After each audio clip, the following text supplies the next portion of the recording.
Selamat pagi kepada pendengar setia dan terutama pendengar setia acara Through the Bible.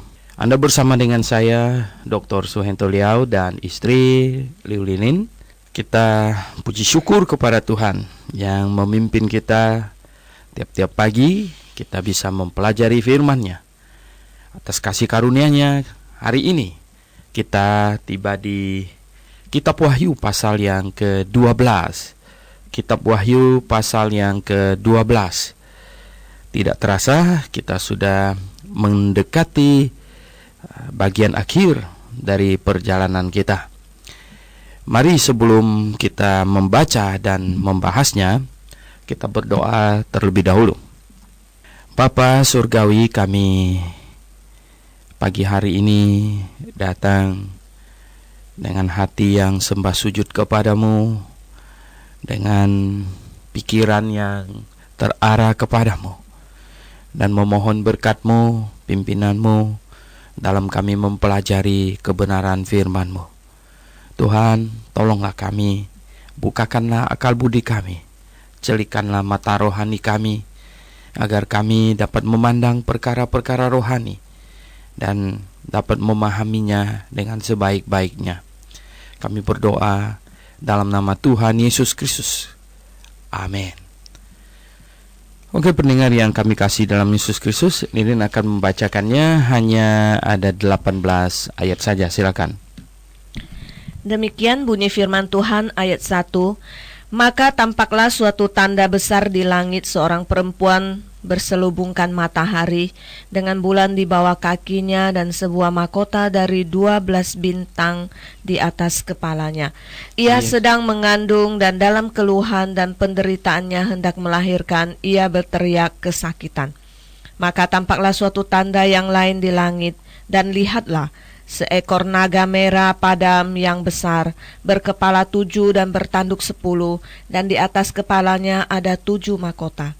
Dan ekornya menyeret sepertiga dari bintang-bintang di langit dan melemparkannya ke atas bumi. Dan naga itu berdiri di hadapan perempuan yang hendak melahirkan itu untuk menelan anaknya. Segera sesudah perempuan itu melahirkan, maka ia melahirkan seorang anak laki-laki yang akan menggembalakan semua bangsa dengan gada besi. Tiba-tiba anaknya itu dirampas dan dibawa lari kepada Allah dan ke tatanya. Perempuan itu lari ke padang gurun, di mana telah disediakan suatu tempat baginya oleh Allah, supaya ia dipelihara di situ 1240 hari lamanya. Maka timbullah peperangan di sorga.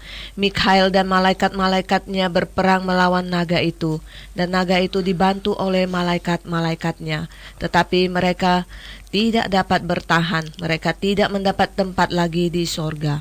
Dan naga besar itu, si ular tua yang disebut iblis atau Satan, yang menyesatkan seluruh dunia, dilemparkan ke bawah.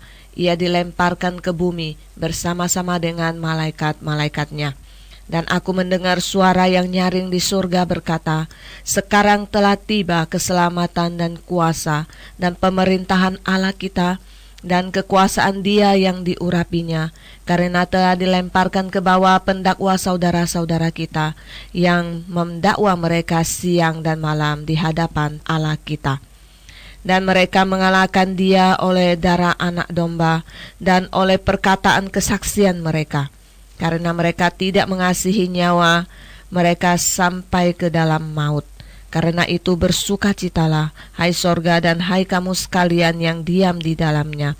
Celakalah kamu, hai bumi dan laut, karena iblis telah turun kepadamu dalam geramnya yang dahsyat.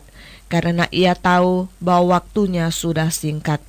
Dan ketika naga itu sadar bahwa ia telah dilemparkan ke atas bumi, ia memburu perempuan yang melahirkan anak laki-laki itu.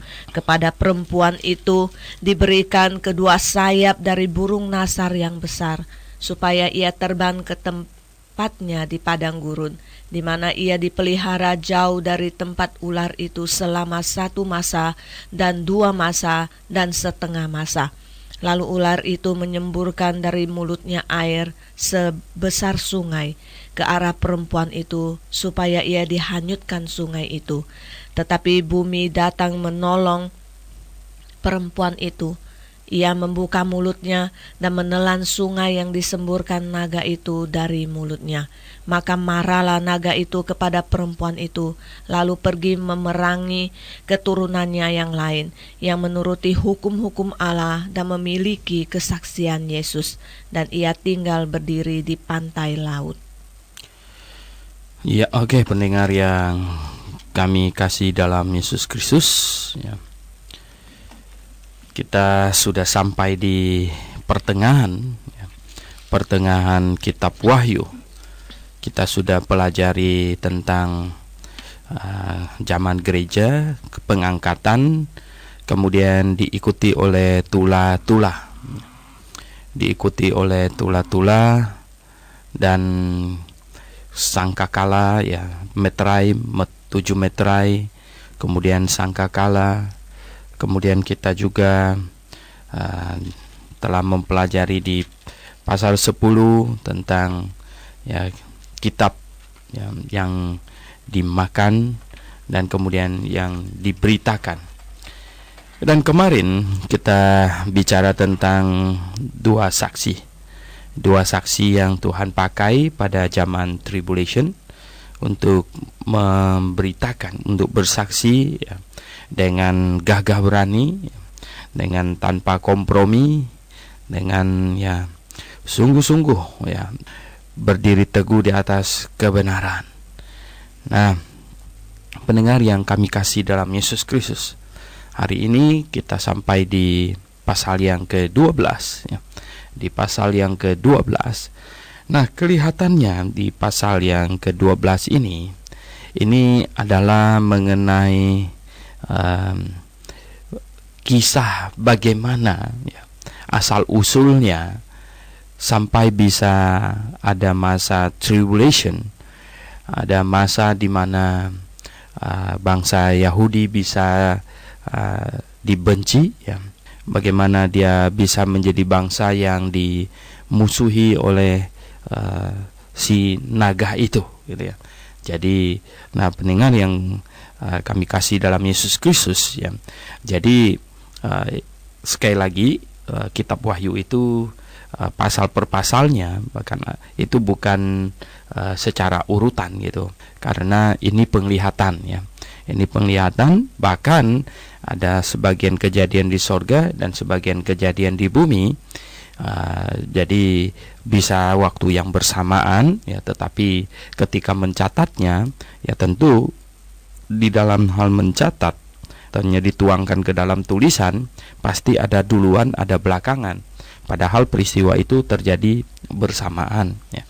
Nah, pendengar yang saya kasih dalam Yesus Kristus, di dalam Wahyu pasal yang ke-12 ini, ya, ini kelihatannya adalah sejarah, ya, sejarah bagaimana sampai ada permusuhan yang dahsyat, ya, antara naga itu dan perempuan yang melahirkan seorang bayi, gitu.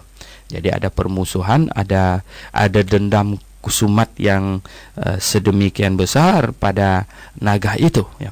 Nah, kelihatannya malah ceritanya itu adalah dari ayat 7 malah, ya. Di ayat 7 itu, ya, katanya timbullah peperangan di sorga, ya.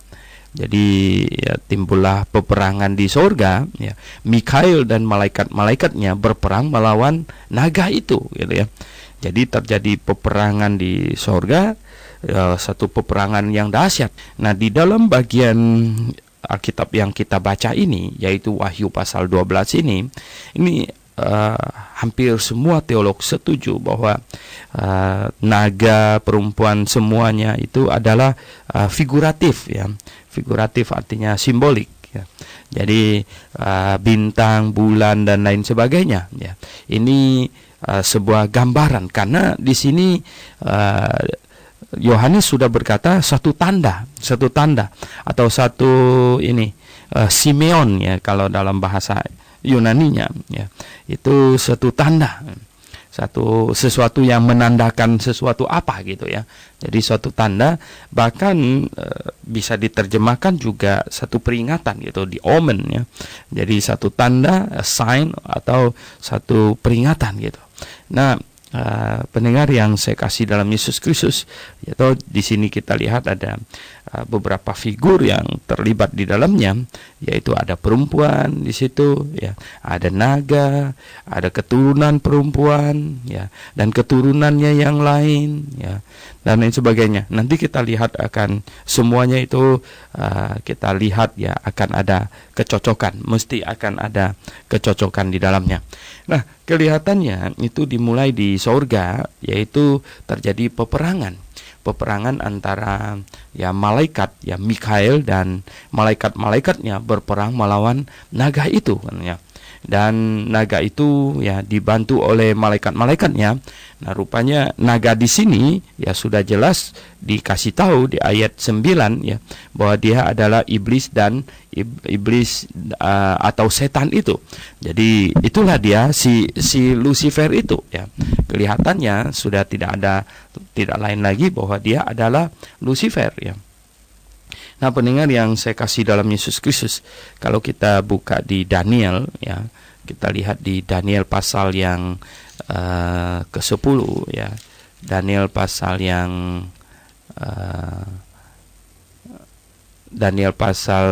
ke-11 ya. Ayat yang ke ini ya. Kita lihat ya. Ya. Oke. Di situ di kitab Daniel ya, pasal yang ke-10 ya, di ayat yang ke-13 ya. Daniel pasal 10 ayat yang ke-13 ada berbunyi demikian. Pemimpin kerajaan orang Persia berdiri, ini Iran ini, pemimpin kerajaan orang Iran ya, berdiri 21 hari lamanya menentang aku, tetapi kemudian Mikhael, salah seorang dari pemimpin terkemuka, datang menolong aku, dan aku meninggalkan dia di sana berhadapan dengan raja-raja orang Persia. Lalu aku datang untuk membuat engkau mengerti apa yang akan terjadi pada bangsamu pada hari yang terakhir, sebab penglihatan ini juga mengenai hari-hari itu. Jadi Daniel juga sudah diberi penglihatan tentang hari terakhir, dan di sini kita lihat ya, salah satu malaikat, sangat mungkin itu Gabriel ya, dihadang oleh ini pemimpin kerajaan Persia katanya. Untung Mikhael datang ya. Mikhael datang membantu. Nah, saya hanya ingin membawa Anda untuk melihat bahwa terjadi pertentangan yang terus ya di dalam kitab Yudas ya, di dalam kitab Yudas, satu kitab sebelum Wahyu ini, di ayat yang ke-9 malah ada berbunyi begini. Tetapi penghulu malaikat Mikhael ketika dalam suatu perselisihan bertengkar dengan iblis ya, mengenai mayat Musa, tidak berani menghakimi iblis itu dengan kata-kata hujatan, tetapi berkata, kiranya Tuhan menghardik engkau ya. Nah, memberi gambaran kepada kita bahwa ini setan ini ya, si Lucifer ini lumayan galak gitu, lumayan hebat ya, sampai Mikhael ya, penghulu malaikat itu tidak memakai kata-kata hujat katanya. Ya, itu juga menunjukkan karakter dari Mikhael yang baik ya, yang tidak memakai kata-kata hujat ya. Tetapi kita lihat di sini bahwa si Lucifer ini dia lumayan galak, dia tidak segan-segan itu menghadapi Mikhael gitu ya. Nah, di Wahyu pasal 12 ini menceritakan atau mengisahkan ya, pernah terjadi gitu ya, satu peperangan di sorga di sana ya, terjadi peperangan di mana Mikhael dan malaikatnya berperang melawan naga itu atau Lucifer ya, dan naga itu dibantu oleh malaikat-malaikatnya. Wow ya, jadi satu peperangan yang dahsyat antar malaikat ini ya, antar malaikat. Nah, tetapi mereka tidak dapat bertahan katanya, mereka tidak dapat tempat lagi di sorga. Nah, jadi jelas ya, naga dan malaikatnya tidak memiliki kemampuan sehebat Mikael ya. Mikael itu malaikat yang dahsyat itu ya. Yang mungkin yang di pasal-pasal sebelumnya kita sudah pelajari, dia yang kakinya saja seperti itu api yang bernyala-nyala itu ya, yang berdiri di antara ini ya, darat dan laut itu ya. Nah, dia ini malaikat yang dahsyat sekali karena dia disebut penghulu malaikat. Penghulu itu artinya pemimpin ya. Jadi pemimpin dari malaikat. Nah, Mikael berhasil mengalahkan Lucifer ya. Tetapi katanya mereka tidak dapat bertahan ya. Mereka tidak mendapat tempat lagi di sorga katanya. Dan naga besar itu ya, si ular tua yang disebut iblis ya, atau setan ya, yang menyesatkan seluruh dunia, ditempatkan katanya ya. Nah, ini dilemparkan ke bawah kan, dilemparkan ke bawah, ke bumi ya, dilemparkan ke bumi bersama-sama dengan malaikat-malaikatnya. Jadi ini pertarungan di sorga antar malaikat ya, yaitu Mikael ya, si penghulu malaikat itu melawan Lucifer, si naga itu ya, dengan malaikat-malaikatnya juga ya. Nah, akhirnya malaikat-malaikat yang Lucifer ini disebut iblis ya, Satan gitu ya. Satan itu satu ya, Satanos itu si Lucifer itu sendiri. Kalau iblis itu banyak ya. Jadi seringkali di dalam Alkitab itu setan itu bentuknya tunggal ya. Jadi Satanos itu tunggal ya, sedangkan iblis itu dia pakai ini jamak ya. Jadi setan itu pemimpinnya gitu ya, dan dia menyeret ya malaikat-malaikatnya bersama dengannya. Nah, pendengar yang saya kasih dalam Yesus Kristus, itulah orang seringkali bertanya katanya, mengapa Tuhan menciptakan iblis? No. Tuhan tidak menciptakan iblis ya. Tuhan hanya menciptakan malaikat ya. Tuhan menciptakan dua makhluk yang berakal budi, dua makhluk yang memiliki kesadaran diri ya, dua makhluk yang diberi kehendak bebas untuk bertindak, untuk memilih ya.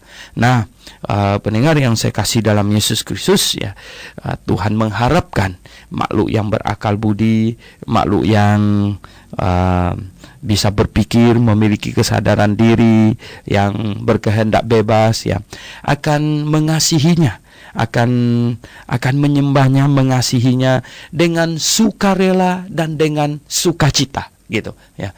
Jadi pendengar yang saya kasih dalam Yesus Kristus, itu harapan Tuhan ya, supaya yang diciptakannya, yang berkehendak bebas, mau mengasihinya, bersikap positif kepadanya dengan sukarela dan dengan sukacita. Nah, tetapi ya namanya makhluk yang berkehendak bebas, makhluk yang memiliki akal budi, sadar diri, ternyata karena dia bisa memilih. Nah, lihat di sini ya, Lucifer memilih menentang Allah. Dia kepingin lebih dan kepingin lebih lagi gitu. Jadi pendengar yang saya kasih dalam Yesus Kristus, hati-hati dengan ambisi kita ya, hati-hati. Karena ambisi seseorang bisa menyeretnya melakukan hal yang sangat menyakitkan hati sesama kita dan juga hati Tuhan tentu. Nah, kita lihat kemudian dia menyeret malaikat-malaikat yang lain ya. Di bagian lain itu sepertiga dari malaikat ya, sepertiga dari malaikat ikut dia. Wow, jadi cukup banyak iblis ya, cukup banyak iblis itu yang asalnya adalah malaikat ya, yang asalnya malaikat. Jadi Tuhan tidak menciptakan iblis, Tuhan hanya menciptakan malaikat.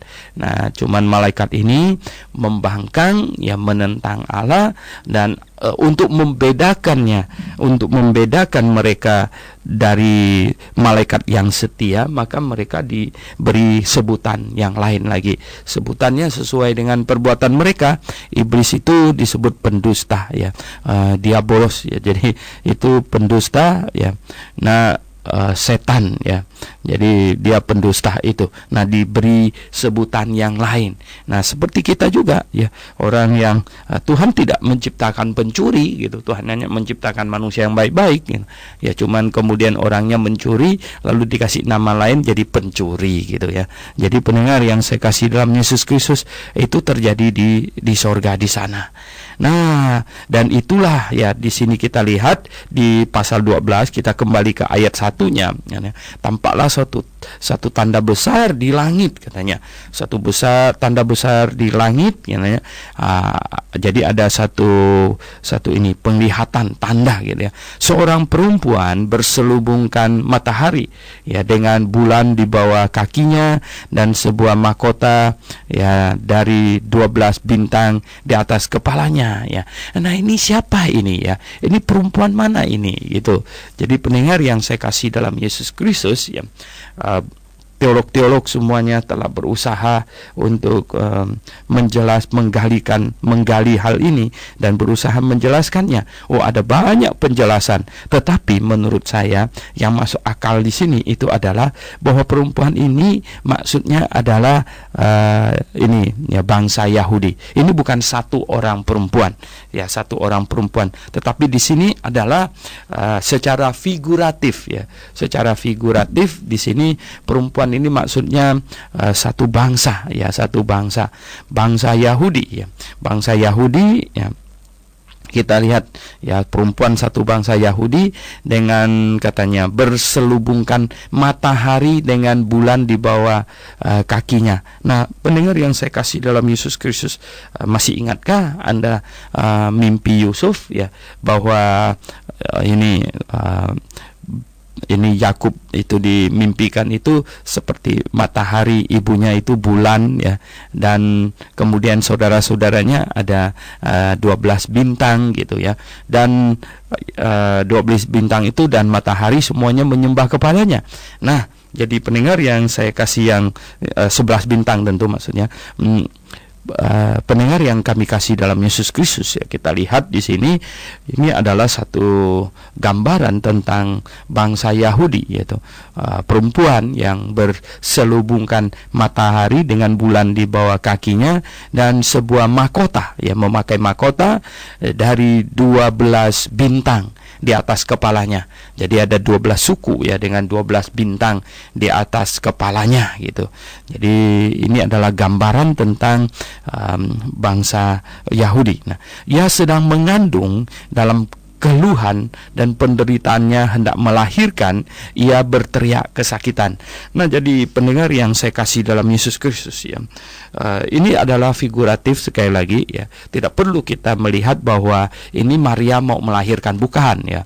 Jadi walaupun ya mirip-mirip seperti itu ya, tetapi sebenarnya di sini yang mau dimaksudkan itu ya adalah bahwa bangsa itu ya, di dalam janjinya, di dalam seluruh ya rangkaian ini menghantarkan Mesias ya, sang juru selamat ke dalam dunia ini. Jadi mengandung ini menghantar. Jadi berapa lama bangsa itu mengandung Mesias di dalamnya? Oh ya, pendengar yang saya kasih dalam Yesus Kristus, sejak Allah memilih Yakub ya dan menolak Esau menjadi yang sulung ya, sejak itu ya maka Allah telah memilih bangsa Yahudi sebagai yang mengandung Mesias ya. Jadi pendengar yang saya kasih dalam Yesus Kristus, kita lihat ya, pemilihan Yakub dan Esau itu bukan masalah keselamatan ya.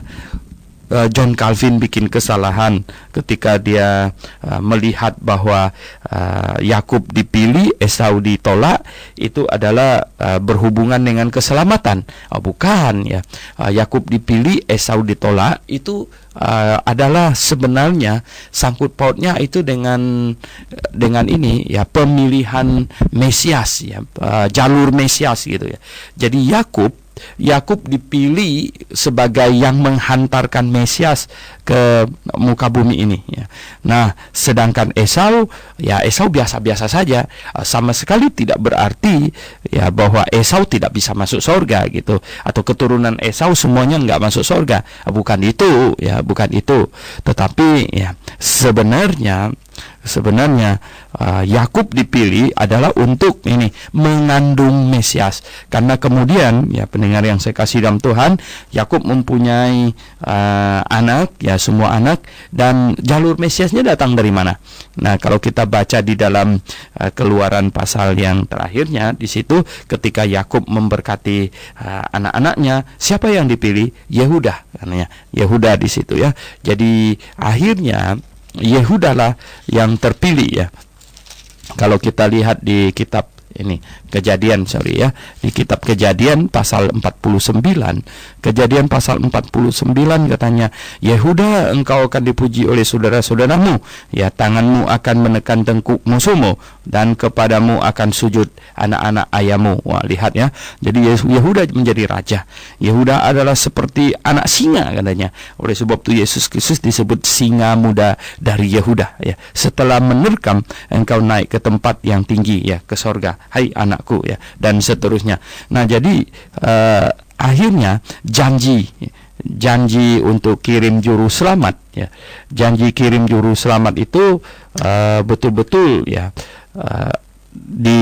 dijanjikan atau terus menerus dijanjikan melalui ini ya, melalui keturunan ini Yahudi ya, semuanya ya. Jadi melalui keturunan Yahudi, maka datanglah ya semua ini ya, janji-janji itu.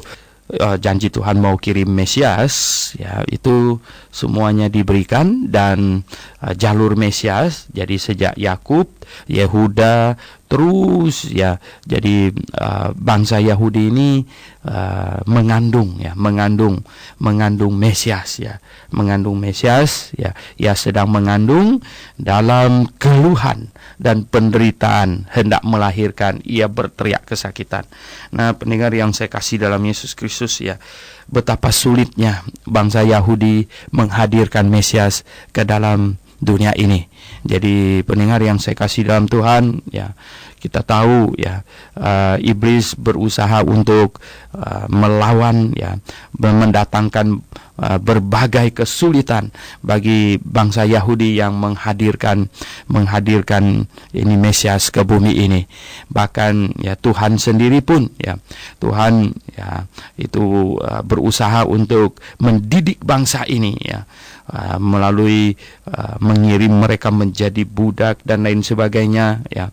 Karena apa? Karena dia perlu didisiplin sedemikian rupa ya, berhubung dia adalah yang menghadirkan Mesias di muka bumi ini ya. Jadi betapa kesakitan ya menghadirkan Mesias ke bumi ini. Dan ayat yang ketiga katanya, maka tampaklah suatu tanda yang lain di langit. Jadi tanda yang lain lagi di langit katanya, dan lihatlah seekor naga merah padam yang besar. Nah, pendengar yang saya kasih dalam Yesus Kristus, nah, mengenai naga ini, apakah binatang ini ada atau tidak ya, orang Tionghoa sangat percaya ini ada, bahkan Cina memakai naga sebagai simbol negaranya gitu. Apakah nanti di akhir zaman, masa tribulation, itu Cina akan berperan luar biasa, bahkan akan menjadi satu negara yang sedemikian rupa dipakai oleh iblis untuk menghancurkan atau melawan Israel. Bisa jadi ya, bisa jadi. Sekarang saja itu banyak bikin pusing ya. Kita melihat di televisi itu di Myanmar ya, di Myanmar itu ini para militernya itu memukulin itu biksu-biksu ya, bahkan sudah lumayan banyak yang sudah dimatikan, nggak tahu berapa ribu yang ditangkap dan lain sebagainya. Sehingga saya membaca di koran ada surat kabar yang menyerukan bangsa-bangsa yang lain untuk ini ya, boikot Olimpiade di Peking itu ya, di koran ya. Saya pikir itu ide yang ya bisa mungkin menekan Cina untuk mendisiplinkan Myanmar gitu. Karena apa? Sekarang Myanmar nggak mau dengar, lalu orang mau ngomong apa saja nggak mau dengar. Sebab apa? Ini ya abang sulungnya takenya katanya itu ya. Itu membacking dia gitu. Jadi Cina membacking dia ya. Setiap kali PBB sidang mau mengeluarkan resolusi yang mengecam Myanmar saja di veto oleh Cina gitu, di veto ya. Jadi Myanmar bisa begitu galak, begitu kejam ya, membunuh biksu segala macam. Mengapa? Ya karena dia tahu dia di backing sama Cina. Nah sekarang itu ada koran itu tulis ya, satu-satunya untuk membuat itu militer di Myanmar duduk berpikir sebentar adalah jikalau dia ditekan sama Cina gitu. Nah bagaimana cara Cinanya mau nekan dia? Ya kalau bangsa-bangsa semuanya bilang ya kita nggak mau pergi Olimpiade di Peking kalau kamu nggak disiplin si Myanmar itu, baru mungkin dia bisa. Nah pendengar yang saya kasih dalam Yesus Kristus, kita lihat ya di sini di Alkitab kita menulis tentang naga ini ya, tentang naga. Dan kita tahu di dunia ini satu-satunya Cina yang lambang negaranya pakai naga lagi ya, pakai naga.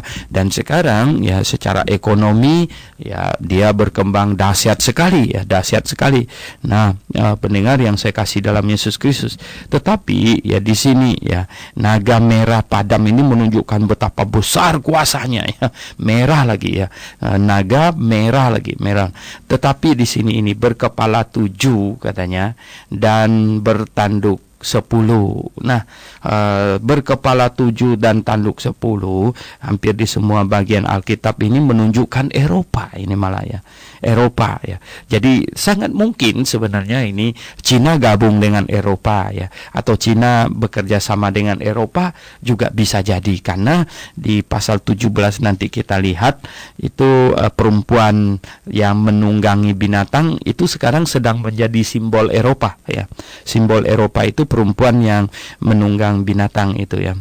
Jadi di kota Brussels di depan kantor Juni Eropa itu ada satu patung di mana perempuan berambut panjang menunggang binatang. Nah, itu lambang Eropa ya. Jadi pendengar yang saya kasih dalam Yesus Kristus, lambang Eropa cocok dengan kitab Wahyu ini. Nah, kita lihat ini sekarang naga ya, bertanduk 7 dan berkepala 7 dan bertanduk 10. Itu bertanduk 7 itu berkepala 7 itu kota Roma itu dikelilingi dengan 7 bukit ya.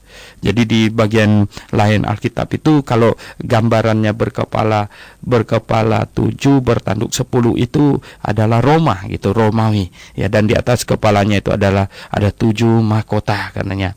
Dan ekornya menyeret sepertiga dari bintang-bintang di langit dan melemparkannya ke atas bumi. Anda lihat lagi kembali ke naga yang si setan yang berperang melawan Mikhail di ayat 7 itu ya, di situ itu. Nah sekarang katanya itu ya, dan ekornya aja, jadi betapa dahsyatnya kekuatan yang dia miliki, betapa hebatnya. Jadi ini gambaran sebenarnya Lucifer ya, yang adalah yang memegang Romawi itu ya, yang memegang Romawi. Jadi ya, yang memegang Romawi, dan dia mempunyai kekuatan yang amat besar, yang dahsyat sekali. Ekornya saja itu bisa menyeret ya sepertiga dari bintang-bintang di langit ya, itu sepertiga, dan melemparkannya ke atas bumi. Jadi ini adalah figuratif dengan itu tadi itu yang di ayat 9 itu ya. Jadi malaikat-malaikat bersama-sama dengan dia, sejumlah malaikat, sejumlah besar, ada sepertiga jumlah malaikat yang ikut dia. Di bagian lain juga ya, di Yehezkiel ada disebutkan mengenai hal-hal yang demikian juga. Dan naga itu katanya di ayat 4 ya, dan naga itu berdiri ya di hadapan perempuan yang hendak melahirkan itu ya. Nah jadi berdiri di hadapan bangsa Yahudi yang mau melahirkan, yang mau menghadirkan gitu ya, mau menghadirkan Mesias ke atas bumi, menghadirkan juru selamatnya untuk menelan anaknya. Nah untuk ini ya, menghancurkan ya Tuhan Yesus ya, selagi masih, kalau bisa selagi bayi dia dihantam, dihabiskan ya. Nah, pendengar yang saya kasih dalam Yesus Kristus, ada teolog yang melihat bahwa akhirnya iblis masuk ke dalam Herodes ya, sehingga dalam rangka mau menelan anaknya ini ya, menelan anaknya itu sehingga membunuh bayi 2 tahun ke bawah ya. Jadi ini dilihat sebagai itu. Nah, jadi perempuan itu ya berdiri di hadapan naga berdiri di hadapan perempuan itu yang hendak melahirkan, mau menelan anaknya segera sesudah perempuan itu melahirkannya. Oh, pendengar yang saya kasih dalam Yesus Kristus ya, kalau bisa juru selamat jangan sampai lahir ya. Juru selamat jangan sampai lahir. Karena apa? Kalau juru selamat lahir ya, maka ya bagi naga itu adalah satu kekalahan yang sangat-sangat telak gitu. Kemudian katanya di ayat yang kelima, maka ya ia melahirkan seorang anak laki-laki.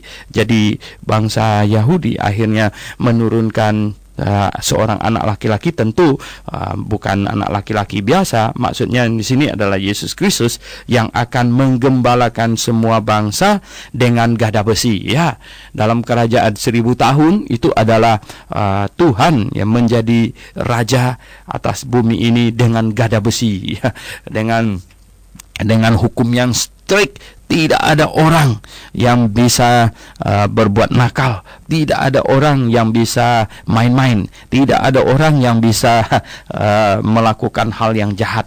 Karena Tuhan yang memerintah, Dia supranatural, punya pasukan semuanya. Nah, tentu bersama dengan saya nanti waktu itu ya. Karena saya dijanjikan akan ikut memerintah bersama Tuhan. Karena saya naik dulu pada waktu hari pengangkatan, tubuh sudah berubah. Tubuh saya sudah berubah, sudah mengenakan tubuh kebangkitan ya, dan nanti memerintah bersama dengan Tuhan dalam kondisi tubuh kebangkitan. Nah, pendengar yang saya kasih dalam Yesus Kristus, oh sungguh ini hal yang indah sekali. Dan katanya ini, maka ya ia melahirkan seorang anak laki-laki yang akan menggembalakan semua bangsa dengan gada besi.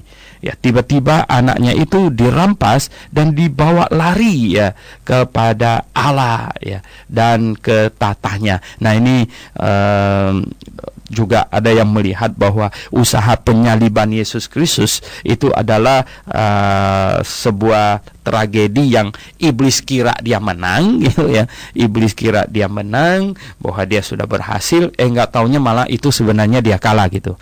Jadi pendengar yang saya kasih dalam Tuhan Yesus, sesudah Tuhan Yesus disalib, kemudian dia bangkit dan kembali kepada Allah, ke tatahnya. Jadi pendengar yang saya kasih dalam Yesus Kristus. Nah, lihat ya, Wahyu pasal 12 ini adalah sebuah gambaran yang sangat jelas. Nah, katanya perempuan itu lari ke padang gurun ya, di mana telah disediakan suatu tempat ya baginya oleh Allah, supaya ia dipelihara di situ ya, ini 1260 hari lamanya, 3,5 tahun. Jadi pendengar yang saya kasih dalam Yesus Kristus ya, nah 3,5 tahun dia dipelihara katanya. Jadi pendengar yang saya kasih dalam, kelihatannya ini dicuplik ya, ini cuplikan. Jadi 3,5 tahun itu masa tribulation, 3,5 tahun itu hanyalah tula-tula untuk muka bumi ini. Tetapi bangsa Yahudi itu masih dalam keadaan tenang-tenang saja. Justru 3,5 tahun awal masa tribulation ya, itu adalah bangsa Yahudi ya, dalam keadaan di mana sepertinya ini dalam perdamaian ya, dalam keadaan damai. Mereka membangun kembali bait Allah. Kita tidak tahu bait Allah dibangun berapa lama. Saya bilang tadi itu kalau untuk zaman modern sekarang ini nggak lama-lama ya, setahun selesai sih ya. Bait Allah itu setahun juga selesai, bahkan nggak perlu setahun mungkin kalau banyak bagiannya sudah dibuat duluan sekarang ya, di knockdown gitu, tinggal dibikin saja. Nah, pendengar yang saya kasih dalam Yesus Kristus, kita lihat di sini ya, katanya dipelihara di suatu tempat ya 1260 hari lamanya, 3,5 tahun gitu. Nah, 3,5 tahun. Nah, kemudian ada cerita selingan lagi dari ayat 7 sampai ayat 9 tadi adalah ya, kita sudah membahas ini kisah bagaimana peperangan di sorga sehingga naga itu bisa dilemparkan ke bumi ini. Oh, pendengar yang saya kasih dalam Yesus Kristus ya. Jadi naga ini sekarang ini ada di bumi ini sedang ngamuk ini ya. Dan kita tahu bahwa dia melakukan banyak hal. Nah, pendengar yang saya kasih dalam Yesus Kristus ya, mungkin ya orang berpikir begini, yang ditakutkan dari naga ini adalah kebengisannya ya, kekejamannya. Oh ya, itu memang sudah ditunjukkan ya melalui rejim-rejim pemerintahan yang ya, kalau kita lihat di sini, Anda lihat di dalam, tadi kita baca di dalam Daniel pasal 10 ayat 14 katanya pemimpin orang Persia itu ya. Jadi begini ya, ketika naga ini dilemparkan ke bumi dengan malaikat-malaikatnya di bumi ini, jadi mereka akhirnya mengangkangin ini raja-raja. Akhirnya mereka betul-betul ini membackup raja-raja untuk melakukan hal-hal yang bersifat destruktif ya, bersifat ini menganiaya manusia, dan mau disembah sebagai Allah, tidak puas cuman sekedar jadi raja, kepingin jadi Allah. Hal-hal yang demikian inilah ya, serangkaian kejahatan yang dahsyat-dahsyat ini semuanya ya diusahakan oleh iblis itu ya, untuk didatangkan. Oh, pendengar yang saya kasih dalam Yesus Kristus, sungguh ya hal yang mengerikan di mana si naga dan malaikatnya itu dilemparkan ke bumi dan dia ngamuk ya, dia kalah di sorga, dia ngamuk di bumi. Anda bisa bayangkan ya betapa ini mengerikannya kita di sini ya. Dia kecewa, dia marah ya, dia kalah di sorga, dia turun ke bumi, dia ngamuk di bumi, dia lampiaskan segala kekesalannya itu di bumi. Ini yang menyebabkan yaitu di bumi ini ya, dikacau balaukan oleh dia. Nah, pendengar yang saya kasih dalam Yesus Kristus ya, katanya kita lihat ya, ada nyanyian kemenangan di sorga, ada nyanyian, dan aku mendengar suara yang nyaring di sorga berkata, sekarang telah tiba keselamatan dan kuasa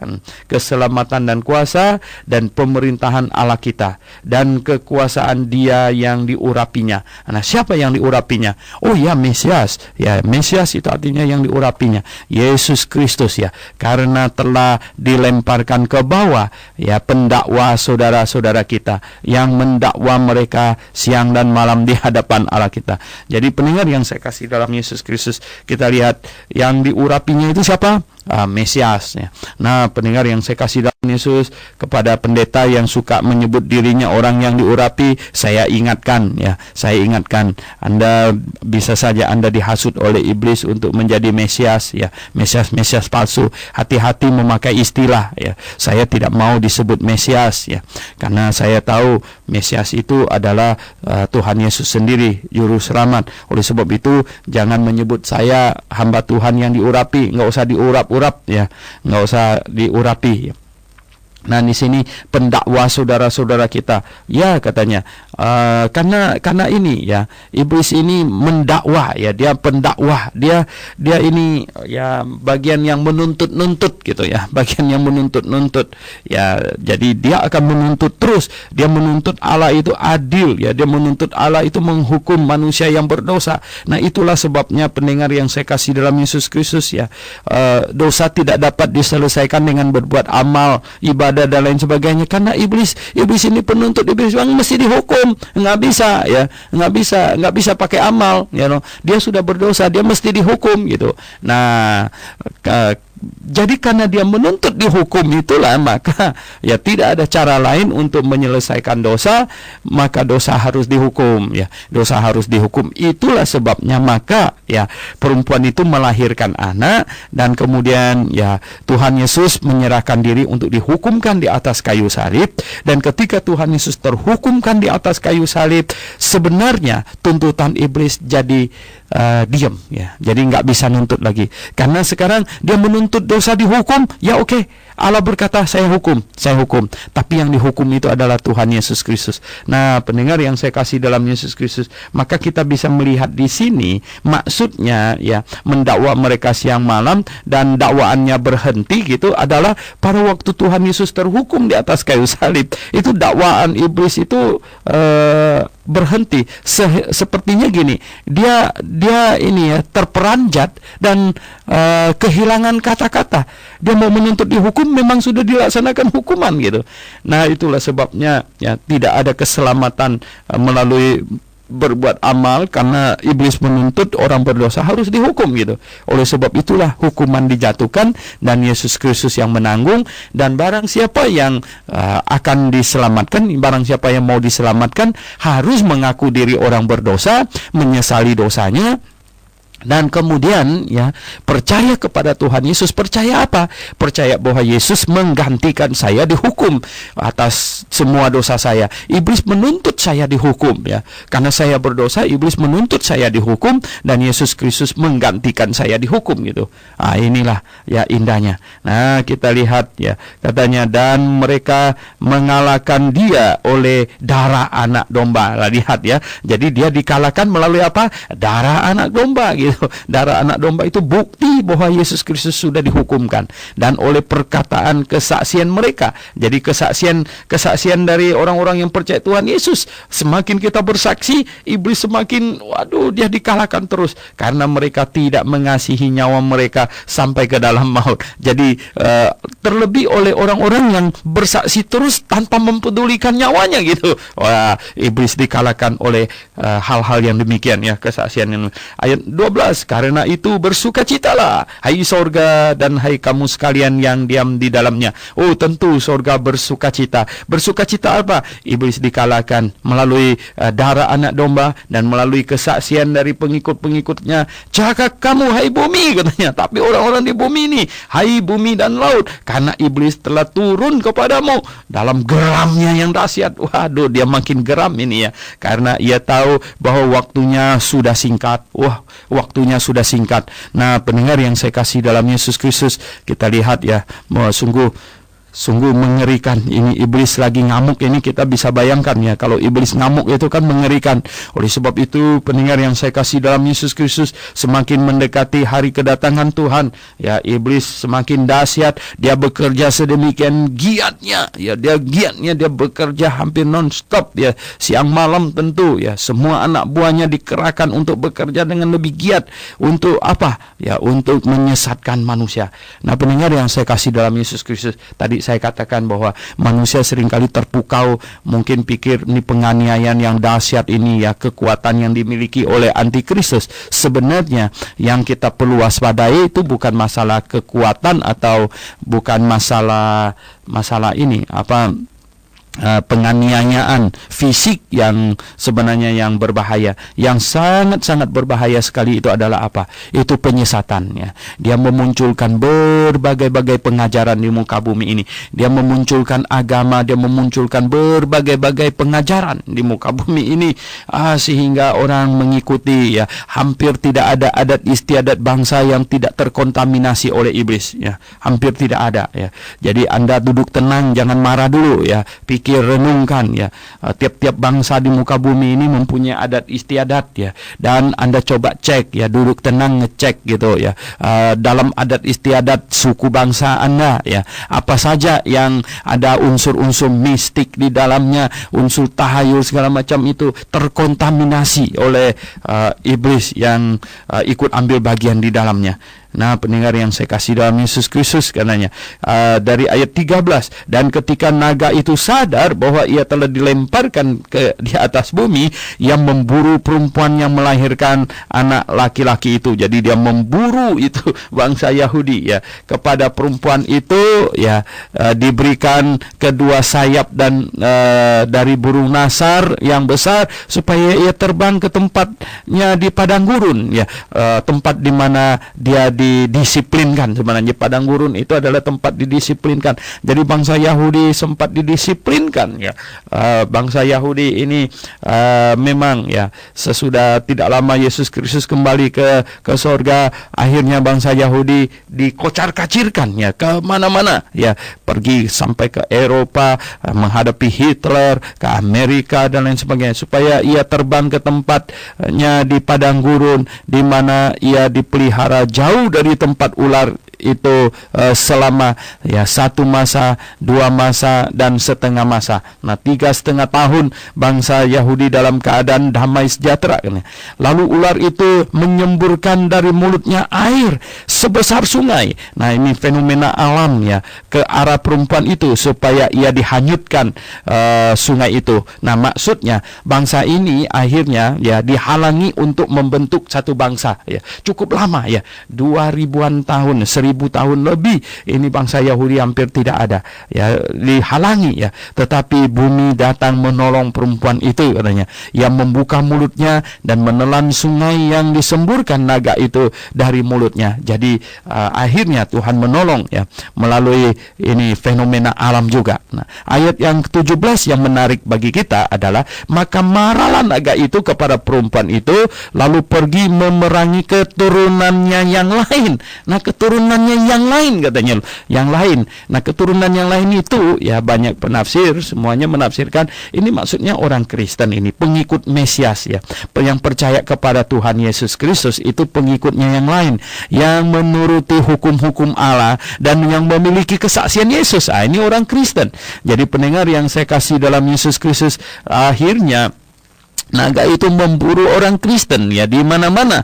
Nah, pendengar yang saya kasih dalam Yesus Kristus, sekarang ini kita lihat ya, Anda lihat sepanjang zaman ya, orang Kristen yang benar, yang Alkitabiah, orang Kristen yang benar, yang Alkitabiah selalu menderita ya, selalu menderita ya, menderita banyak siksaan, menderita penganiayaan dan lain sebagainya. Nah sebaliknya yang dipihaki oleh si naga itu ya, itu yang selalu menjadi penganiaya, menjadi penganiaya. Jadi pendengar yang saya kasih dalam Yesus Kristus ya, Anda punya akal budi ya, Anda punya akal budi itu untuk menilai. Bacalah sejarah, Anda bisa tahu yang mana yang menjadi penganiaya, yang mana yang menjadi yang dianiaya ya. Anda bisa membaca itu ya. Jadi sejarah tidak bisa salah ya, sudah mencatat semuanya itu. Nah pendengar yang saya kasih dalam Yesus Kristus ya, iblis memakai cara kekerasan ya, memakai berbagai cara kekerasan. Saya membaca sejarah bahwa sejak rasul-rasul pulang ke sorga ya, sejak rasul-rasul pulang ke sorga, nah orang Kristen ya dianiaya oleh kaisar-kaisar Roma, satu persatu kaisar menganiaya orang Kristen ya, kaisar Roma yang menganiaya orang Kristen sampai kaisar Konstantin menjadi kaisar. Itu Konstantin menjadi kaisar tahun 303 ya. Pada tahun 313 ya, 10 tahun kemudian Kaisar Konstantin mengumumkan Edict of Milan ya, bahwa rumah-rumah yang telah dirampas dari orang Kristen harus dikembalikan semuanya. Itu Edict of Milan. Nah pendengar yang saya kasih dalam Yesus Kristus, sejak saat itu ya, kemudian iblis sebenarnya mengubah taktik, dari tadinya menganiaya sekarang menjadi ini, masuk ke dalam gereja, merubah segala sesuatu yang dipercayai oleh gereja pada saat itu, dan akhirnya ribuan tahun ya terbentuklah gereja Roma ya, gereja Roma Raya, gereja Roma Raya, gereja Roma yang Katolik yang raya, gereja Roma yang am gitu ya. Nah gereja yang am, terbentuklah gereja yang am, dan gereja yang am ini ya, gereja Roma yang am ini itu menganiaya orang Kristen ya, menganiaya orang Kristen yang tidak sependapat dengan mereka. Jadi yang menafsirkan Alkitab berbeda sedikit dari mereka itu ditangkap ya, disalibkan, dibakar hidup-hidup ya, dipenggal kepalanya. Nah itulah yang terjadi ribuan tahun ya, sampai Anda kalau baca riwayat hidup John Wycliffe ya, John Wycliffe itu yang John Wycliffe sendirinya nggak keburu dibunuh, dia mati gitu, tapi pengikutnya semuanya ditangkap ya, ditangkap oleh gereja Roma yang am itu ya, itu untuk dijebloskan dalam penjara, dibakar hidup-hidup dan lain sebagainya. Nah, sampai pada zaman Martin Luther ya. Nah, orang-orang yang ditangkap ini adalah kaum Anabaptis. Mengapa mereka Anabaptis disebut? Bukan anak baptis ya, Anabaptis. Ana itu artinya ulang. Bahasa Yunani itu ulang. Karena begini, ketika orang dari gereja Roma yang itu ya, gereja Roma yang itu sadar, diberitakan Injil, sadar dan mau bertobat percaya Tuhan Yesus, mau bergabung dengan mereka berkata bahwa apa? Kalian ini mesti dibaptis, katanya mesti dibaptis ulang. Karena baptisan di sana itu kami tidak akui. Maka itu kelompok ini disebut kelompok baptis ulang gitu. Nah, akhirnya ketika Martin Luther protes gereja yang tapi akhirnya dia masih tetap percaya gereja yang juga gitu. Nah, pendengar yang saya kasih dalam Tuhan Yesus, akhirnya ya zamannya John Calvin, kaum Anabaptis ini tetap dianiaya habis-habisan ya. John Calvin bahkan menjadi penganiaya besar itu ya. Ketika dia berkuasa di kota Geneva ya, dia berkuasa di situ. Semua orang yang berbeda pendapat dengan dia diusir dari kota itu, tidak boleh tinggal di situ ya. Oh, yang paling mengerikan itu ada seorang yang namanya Servetus ya.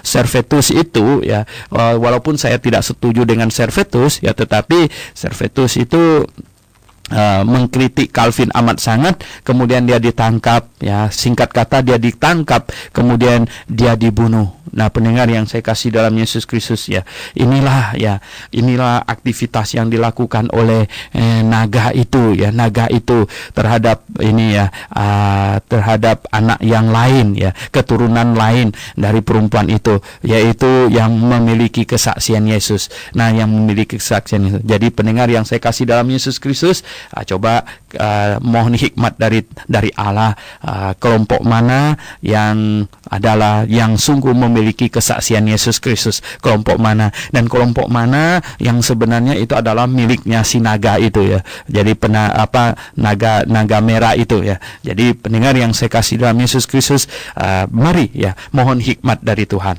Oke, penguraian kita sampai di sini. Mari kita berdoa.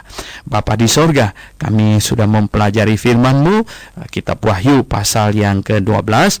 Mohon berkat-Mu agar kami diberi hikmat, diberi akal budi untuk menilai, untuk memilah yang benar, untuk sungguh-sungguh menjadi murid-Mu yang memiliki kesaksian Engkau ya Tuhan. Kami berdoa dalam nama Tuhan Yesus Kristus. Amin.